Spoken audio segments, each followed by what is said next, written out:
মধ্যপ্রাচ্যে শান্তির সুবাতাসে স্বর্ণের বৈশ্বিক বাজারে ধস নেমেছে, যার প্রভাব পড়েছে স্থানীয় বাজারেও। দেশের বাজারে কমানো হয়েছে মূল্যবান এ ধাতুর দাম।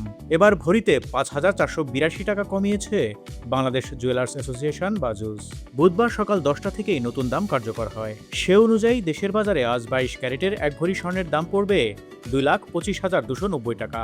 এছাড়া 21 ক্যারেটের প্রতি ভরি 2,15,142 টাকা, 18 ক্যারেটের প্রতি ভরি 1,84,758 টাকা এবং সনাতন পদ্ধতির প্রতি ভরি স্বর্ণের দাম পড়বে 1,50,932 টাকা। দেশের বাজারে স্বর্ণের পাশাপাশি কমানো হয়েছে রূপার দামও। এবার ভরিতে 408 টাকা কমিয়ে রূপার নতুন দাম নির্ধারণ করেছে বাংলাদেশ জুয়েলার্স অ্যাসোসিয়েশন বাজুস।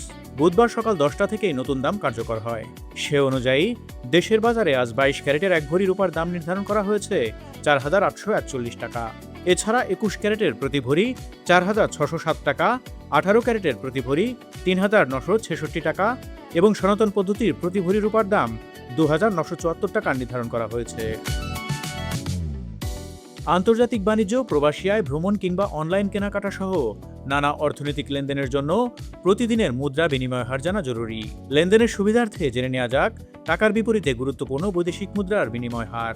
আজ 24শে জুন বুধবার দেশের মুদ্রা বাজারে ডলারের বিক্রয় মূল্য 122 টাকা 75 পয়সা, ইউরো 139 টাকা 72 পয়সা এবং পাউন্ড 162 টাকা 9 পয়সা নির্ধারণ করা হয়েছে। এছাড়া অস্ট্রেলিয়ান ডলারের বিক্রয় মূল্য 84 টাকা 93 পয়সা, সিঙ্গাপুর ডলার 94 টাকা 70 পয়সা এবং সৌদি রিয়াল 32 টাকা 74 পয়সা নির্ধারণ করা হয়েছে। হরমুজ প্রণালী দিয়ে অপরিশোধিত তেলবাহী ট্যাংকার চলাচল স্বাভাবিক হওয়ার লক্ষণ স্পষ্ট হওয়ায় আন্তর্জাতিক বাজারে আরও কমেছে জ্বালানি তেলের দাম, যা গত 4 মাসের মধ্যে সর্বনিম্ন অবস্থানের কাছাকাছি। বুধবার আন্তর্জাতিক বাজারে ব্রেন্ট ক্রুড তেলের দাম ব্যারেল প্রতি 37 সেন্ট কমে 76.71 ডলারে দাঁড়িয়েছে। একই সময়ে মার্কিন WTI ক্রুডের দাম 36 সেন্ট কমে ব্যারেল প্রতি 72.85 ডলারে নেমে এসেছে। তবে দেশের বাজারে আজ বুধবারও পূর্ব নির্ধারিত দামেই, অর্থাৎ প্রতি লিটার ডিজেল 115 টাকা, অকটেন 145 টাকা, পেট্রোল 140 টাকা এবং কেরোসিন 135 টাকায় বিক্রি হচ্ছে।